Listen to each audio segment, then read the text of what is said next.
eager to hear specifics of what he plans to do if he's elected president. We began talking about his support here in New Hampshire. First of all, congratulations. You've had a great couple of days since Iowa. How does it feel out there? There's a new CNN poll out, shows you're doing well here in New Hampshire. How does it feel? It feels great. The people are amazing. I've been to New Hampshire so many times and have so many friends up here, aside from this. And they're amazing people. It's a great place. I just like it.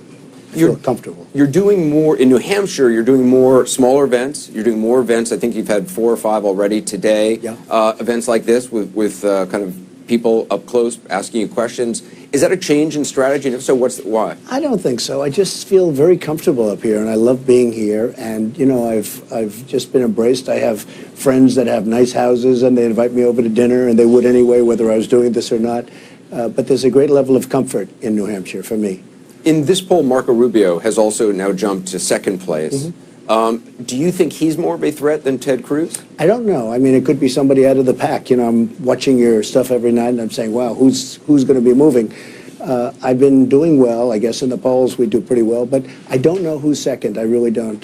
Are you saying that Rubio came in second now? Or he's yes, he did. He came in second in this. It was sort of funny because in Iowa, he was third and I was second, and they said he did fantastically well, and me, they were sort of disappointed. I don't even know why they were disappointed, because I got actually the most votes in the history of the Iowa caucus, you know, for the Republicans. Huge turnout.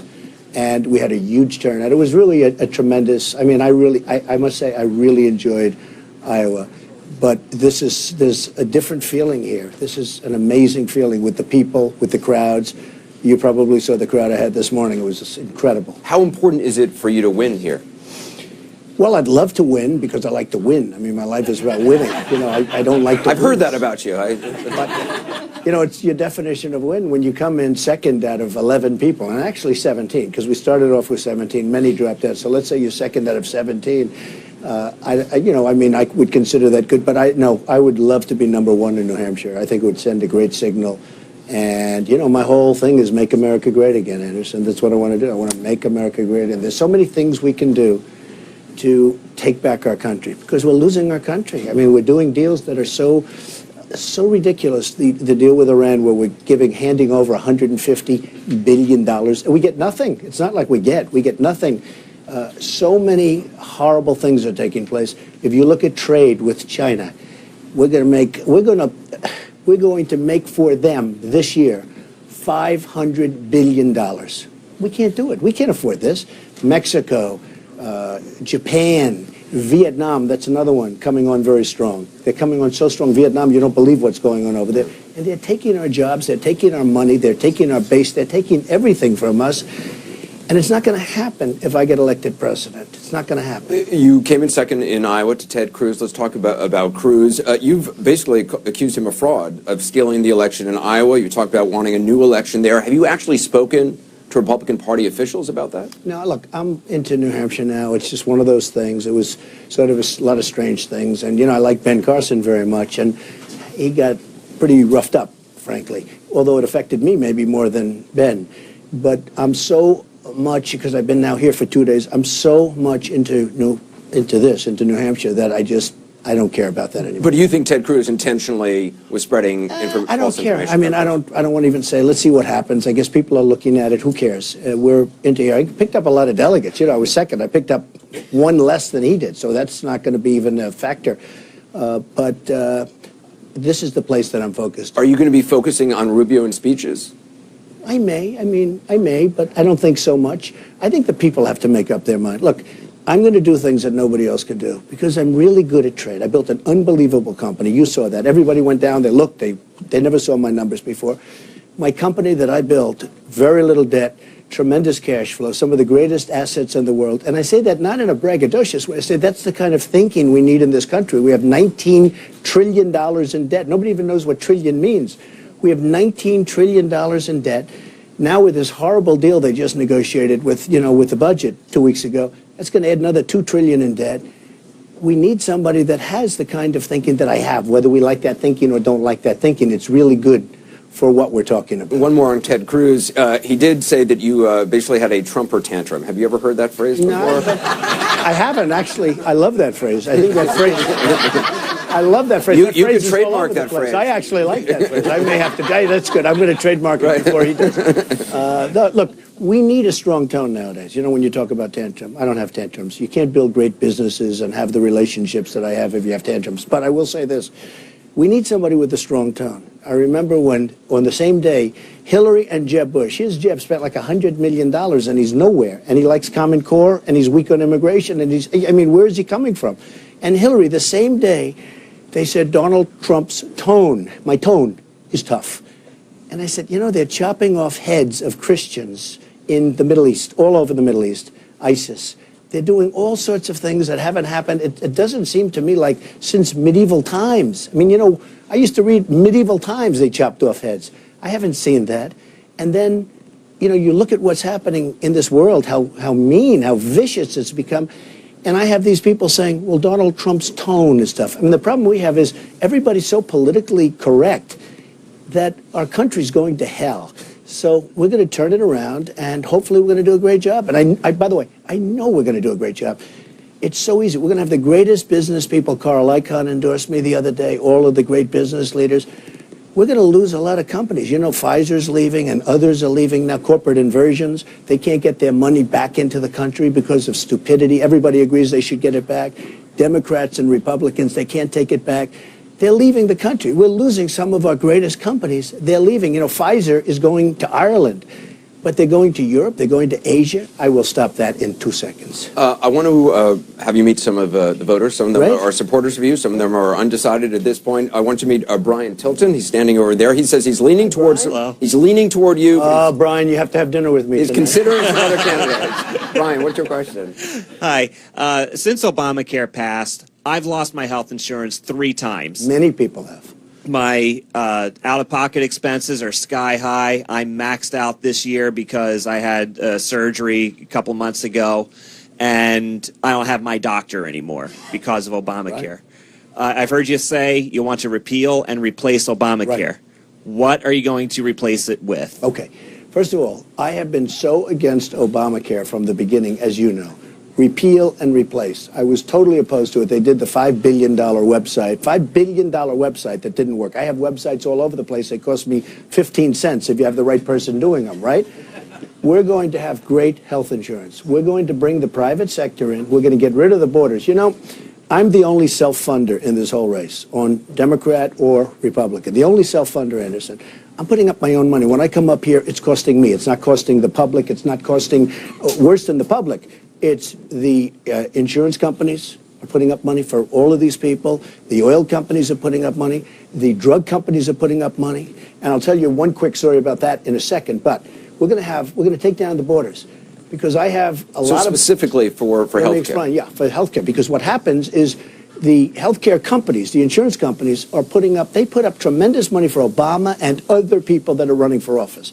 They have total control. When I bid out my insurance, I have big businesses in many different states, in Florida, in New York, all over the place, in California. When I bid out my stuff, I don't get any bids. Because if I want to have somebody from, let's say, New Hampshire bid, a good insurance company bid for my New York business, they can't do it. They just can't do it, because we have these artificial, I call them borders. Our border should be so strong. Our southern border should be as strong as our borders. What that does is it gives monopolies to these insurance companies inside of various states. When you take that down, you will have so much competition. You'll have phenomenal health care. And the reason they have the borders, because an insurance company would rather have essentially a monopoly in one state than have bidders all over the place, even if they could go into... Will somebody like Brian actually save money on it? Oh, he'd save a lot of money, and he'd be able to tailor it, and you'd get exactly what you want. I mean, there are things in healthcare that you're never going to use, and they make you buy them. So Obamacare is a disaster. You know, premiums have gone up on Obamacare 25, 35, and 45%, some even over 50%. And just like you, people have been forced, they've lost everything because of healthcare. Obamacare is a disaster, and we're going to repeal it, and we're going to replace it with something great. And we have lots of alternatives. The problem that this country's had, until me, is that the presidents and all of the people that are doing this are all taken care of by the insurance companies. Me, I don't care. I'm a free agent. They didn't give me 10 cents, and by the way, they would. I will say this. I am self-funding. I don't know that it's appreciated that much. Well, I was going to ask you about that because you've Yeah. said in the past, in the last couple of days, you don't think you're getting credit for that. Only the last couple of days. I put up a tremendous amount of money. I'm spending a lot of money on the campaign. And I said, I don't think it's appreciated. People have to understand, the reason Obamacare is so bad is because the insurance companies have taken care of the politicians. These politicians are the worst. All talk, no action. I'm self-funding my campaign. I'm putting up my money, other than You said small you would keep doing that, but it's not worth it. What do you mean? Well, what I'm saying is, I don't think the voters give me any credit for it. Now, I may be wrong, but I don't think when people, even in this room, and we have great people in this room, when they go to vote, I don't think they're saying, you know, Trump is the only one out of, now it started off 21 if you add both together, right?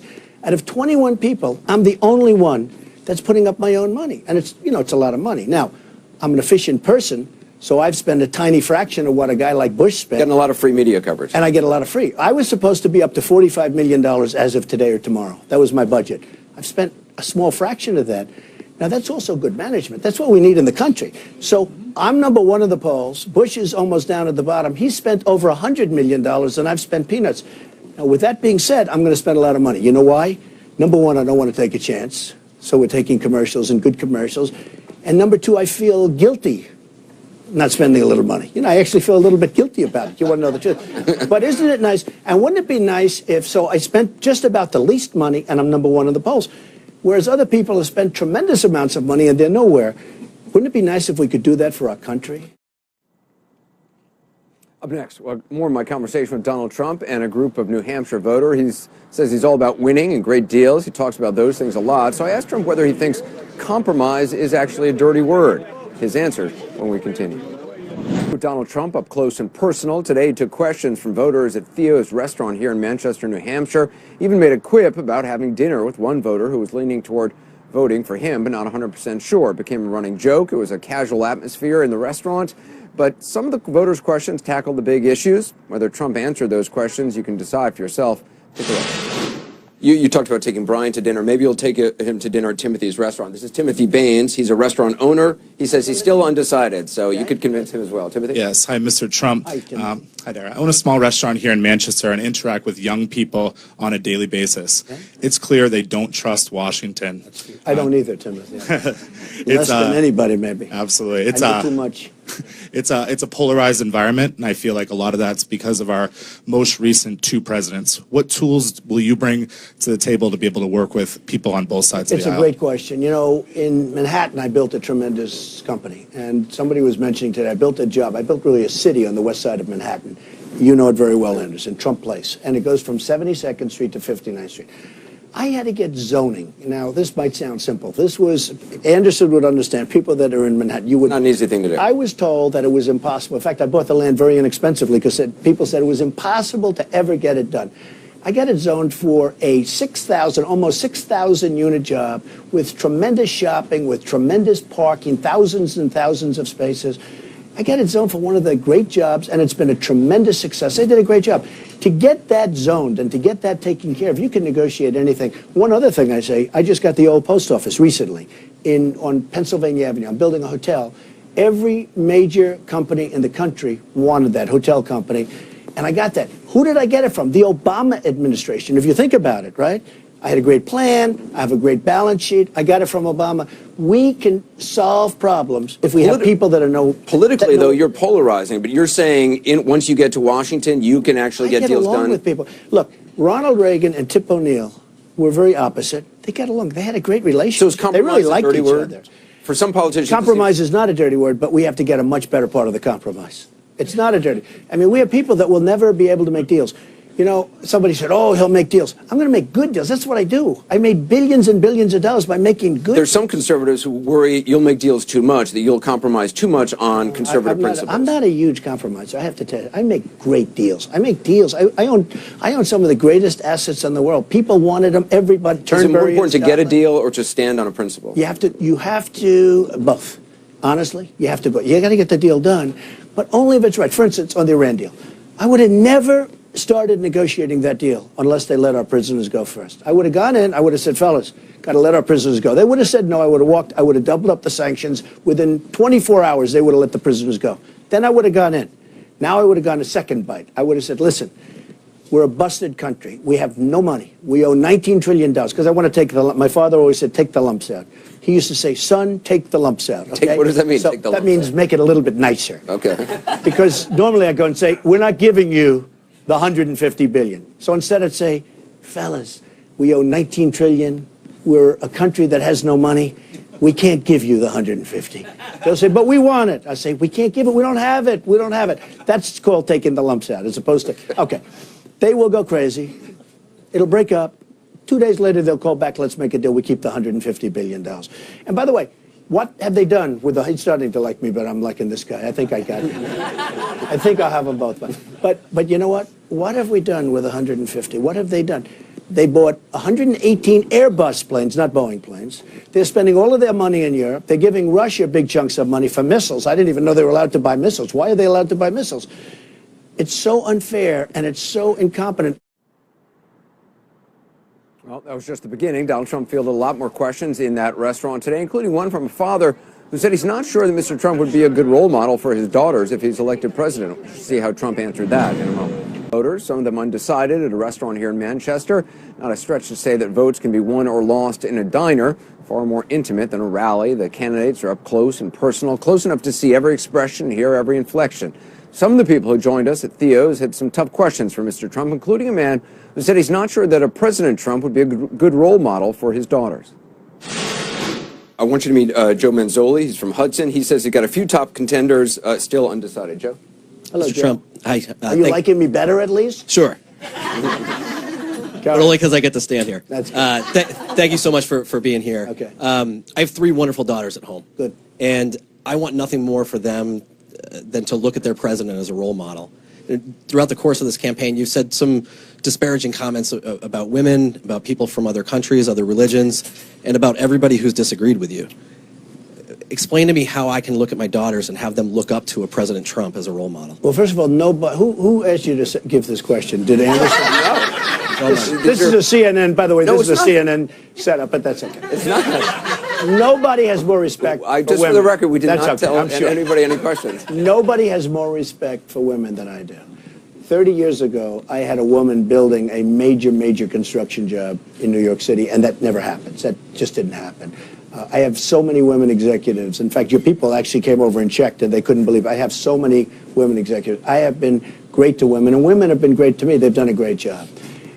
I do bring up things that people don't want to bring up. I talk about immigration stronger than anybody else. I talk about building a wall. If you look at New Hampshire, you have a tremendous heroin problem. It's coming from the border. People are driving trucks right over the border, loaded up with cocaine, loaded up with heroin, loaded up with all sorts of drugs, and they're taking the money back. So we get the drugs, and especially in New Hampshire. You know, it's amazing. This area, for some reason, has a tremendous drug problem. And one of the first questions I get in New Hampshire is the tremendous drug problem. I'm stopping that. And these politicians can't stop it. They don't know. Look, it's a different deal. They don't know. And by the time their lobbyists and all of these people that are giving them money get to them, they're not going to do, even if they do know what's right, they're not going to do it. I'm going to straighten out things. Now, when I brought up the Muslim problem, you know, it's very interesting. I brought that problem up, and all of a sudden the world started going wild, and now the world is agreeing with me. We have to do something. There is a serious problem. Now, we don't have to discuss it, and we can be politically correct. And let's pretend like our president, where he refuses to say radical Islamic terrorism. Is it really exists. a Muslim problem, or is it a radical Islamist problem? Maybe it's a Muslim problem, maybe it's not. I have many Muslim friends. Some of them, not all of them, but some of them called me and they said, Donald, you have done us a great service. There's tremendous hatred, and at least you're starting a dialogue. We have a president that doesn't want to mention the term. I want to introduce Patricia Cooper. She's a Trump supporter. Okay. Okay, thank you. One of the things that I did yesterday was to look up your platform. Right. I'm very excited about a lot of things that you say. I love your ideas. We need all these changes. But sometimes when I read them, it's a statement. But it's not really saying, how are you going to do? There's so many things to do. How are you going to do them? How are you going to get in? You know, you're in your position, and all of a sudden, I'm going to the economics. I got to worry about ISIS. I got to do this. Oh, the president's going to have a lot of things. We have to be high energy. We cannot be a low energy individual and do this job right. We have to be very high energy. It's a great question. Look, I have a lot of policy papers out, But in the end, Anderson, you have 14 steps. The press wants them more than the people. You have 14 steps. Let's say taxes, 14 steps. So step one, we're going to do this. Step two, we're going to negotiate. But that's the knock on you, that you're not specific enough. I am specific, but here's what happens. So you have 14 steps. Step one, we're going to go and see these people. Step two, okay. Now, what's going to happen is in step 2, 3, 4, 5, the people on the other side, in terms of Congress, etc., they're going to be negotiating with us, right? So now all of the 14 steps are just wasted. But we may make a better deal. In other words, they may take us to a place where the deal ends up being better. That's what I do. I like to be unpredictable. I hate it when I see these people from the administration going on television, including your shows, saying exactly what we're going to do in war to knock out ISIS or whoever we're competing against. We have to be unpredictable. We're going to have more of the conversation with Donald Trump ahead. We switched gears and got personal. Mr. Trump opened up about the brother he lost to alcoholism and his wife Melania, why he knew he'd met his match the first time he saw her.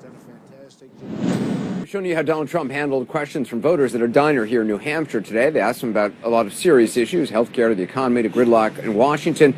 Before we ended the interview, we switched gears and got more personal. How do you relax? Because, obviously you play golf. How do you decompress? Because you don't sleep much, I understand. No, not too much. I'm relaxing now. It's crazy. Isn't it a crazy thing? I feel that I'm a worker. I have to work hard. I love to work. If I were president, I would be in the White House a lot. I wouldn't be taking trips all over the place to for whatever reason. Why would you leave the White House? It's interesting. You're there for a limited period of time, okay? You're not going to be there forever. Why would you ever? I would be there so much, but I'd be working. I am a worker. I would be working. When I go on a vacation, I once went on a vacation where they had no phones. I was out of there, and one day I said, I got to go. Okay? We've got to work. We need a working president. You and I have something in common. We both lost our older brothers. Yes. And you lost your older brother in 1981, I believe. I did in 1988. What impact did that have on your life? It had a great impact. He was a great guy. He was the most handsome guy. He had the best personality. He was the life of the party. An airline His name pilot. was Fred. He was a pilot. He was a great pilot, actually. He was very talented. Other pilots used to come over to the house. They would always tell me he was the most talented. He had great talent. But he got hooked on alcohol. And I told his family, I said, his legacy is great because what I'm doing, so many people, they talk about it, he got hooked on alcohol, just hooked. And ultimately, it just was devastating. That's why I don't drink. I don't drink. I don't drink. I don't drink. I don't smoke cigarettes. I don't take drugs. Those are the three good things. I won't tell you the bad things. Okay. But my brother Fred was a great guy. He had everything. I mean, the most handsome guy. And then he got hooked, and there was nothing. And by the way, nothing he could do about it. And I've seen strong people, really strong people that you and I know, but really strong, tough people, they can't shake the habit.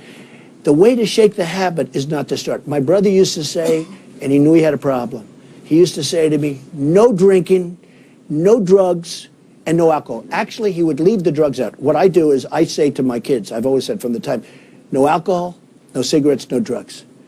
With my brother, it was a long time ago, the drugs weren't like the big thing, I don't think. I mean, the drugs weren't a big factor. But he always used to say, no alcohol, no cigarettes. Now, he said the cigarettes because, look, it's better if you don't smoke. I have friends that can't quit smoking. I would never want a cigarette. But once you start, I'd probably want a cigarette. I probably wouldn't be here talking to you today if I didn't have my brother Fred, because he kept me off alcohol. And maybe with my kind of a personality, I'd be a serious alcoholic. I just don't know. But I never had a glass of alcohol in my life, only because my brother said, don't you dare. He was a tough guy in his own way. Don't you dare ever drink, because he knew he had a problem. And he passed on to me unbelievable information. Finally, we've seen your wife out on the campaign trail. You talked about strong people. She's a strong woman. Very strong. When was the moment you knew she was the one for you? Well, almost when I saw her, it was really amazing. She was a very, very successful model. And she's a very smart woman, as you know. And she also loves your show, but these are minor details. But she loves this show. She likes him. But a very smart, strong person. And I was at a party, and I was a single person at a party, and she was standing, and there were 3 or 4 supermodels. And they said, oh, look who's here, it's supermodel. And I say, forget about them. I like that one. Who's that? And it was sort of a weird deal. But I tried to get her number. She wouldn't give it to me, which, of course, the smartest thing she ever did, course. right? And after that happened, I was going sort of wild because The heart wants what it that's can't the way have. life works, folks. I mean, that's called smart. But no, she's been amazing, and she's as beautiful inside as she is outside. And if this ever happens, I know one thing: she'll be an unbelievable representative for our country and a great first lady. Mr. Trump, Thank you very much.